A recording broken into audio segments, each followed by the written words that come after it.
swimming in Michigan. So some of the best times of my life.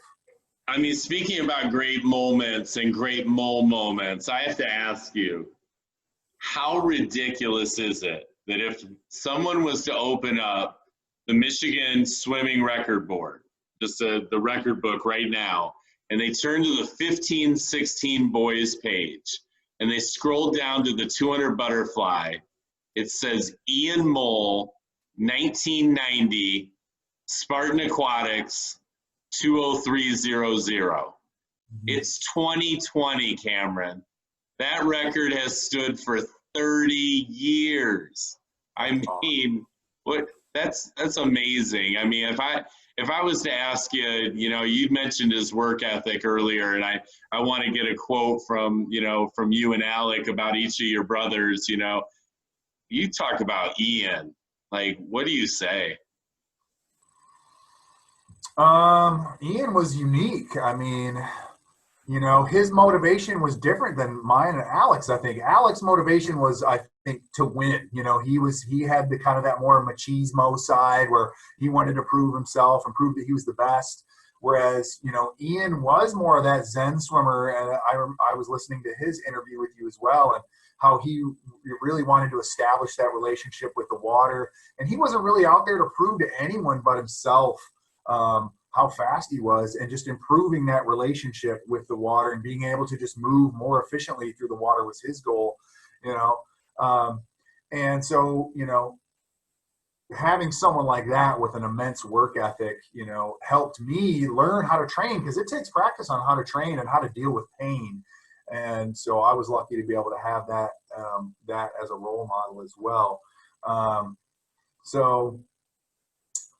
You know, having Ian and you know, had Ian been in myself or Alex's body, you know, oh my gosh, you know, because Ian's shorter than us, you know, he was a smaller swimmer. I mean, you see him at Olympic trials, and he's swimming against Tom Dolan and Eric Namesnick. You know, Tom Dolan 6'6", Eric Namesnick is 6'3" or 6'4", and just ripped. And here's little Ian, you know, probably one of the smallest swimmers at that level, and he was able to achieve that amount of success due to his ability to deal with pain and to push himself through training and set goals in practice. I mean, I remember Ian did 10 500s on the 5 minutes, you know, in college. There's not a lot of swimmers that can do something like that. So, you know, that certainly helped me find a higher level of training, because obviously that's a huge component of success.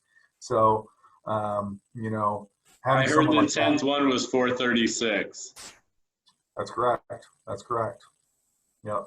So, you know, there's not a lot of people out there that can say they could do that. Even to this day, there's probably not a lot of swimmers out there besides at the, you know, Olympic level, you know, that can say that they could do a set like that. So Ian was kind of in his own realm. And for me, my thing was the time. I was always chasing the time. You know, and like I said, sometimes I was, you know, was maybe immature and set too lofty of goals, and then hence maybe a little disappointment because my goals were unrealistic, even though the times were still fast. But for me, it was about the times and breaking records and just improving my time and going as fast as I could. So we all kind of had different motivations. So when we were pushing ourselves in practice, we had different reasons for that motivation and that push on a regular basis. So, you know, that was the other thing I think was unique about us is, you know, we were just different. We were all unique in our own way. And that's what was cool about having 3 brothers coming from the Lansing area, you know, that were so strong and successful, is really unique and something that I'm extremely proud of. You know, I would doubt that there's been that many families, 3 siblings of the same gender, that were that successful throughout the Michigan State history. So, you know, that's really, to me, the cool thing, and that we were all able to do this with limited resources, you know, modest family, middle-class family, and, you know, from the Lansing area, didn't have a rich swimming history. As I mentioned, we were lucky to have some good coaches in that area, but the depth of competition in the greater Lansing area was not very strong. So we were kind of out there on our own, pushing the clock essentially in that area. And so, yeah, I'm really proud of what my family's been able to achieve and how we've been able to carry on that torch. I mean, you know, after Ian graduated his senior year and won 2 state championships, bam, I step in my sophomore year and continue the state championship. So, gosh, I mean, this is going to be something for you to look at even, but you could probably look at over the course of probably 10 years, almost a decade, Mulls were winning high school state championships. 7 straight years, right? So Is it 1989, Alec wins the 200 and 500. In 90, he wins the 500. In 91, Ian takes the IM and the 500, then repeats that in 92. In 93, you take the 200 IM. In 94, you double in the IM and the 100 butterfly. And then in 95, you get the 200 free and the 100 butterfly. Am I right? 7 consecutive years? That's right. That's absolutely right. So, I mean, that alone is, you know, unprecedented. So I just think that's the coolest thing in the world. I feel like there should be like Jay-Z, What More Can I Say, playing in the background here, and you just like ripping your shirt open with like a mole tattoo. Like, what else do you want from us? You know, like that's our statement.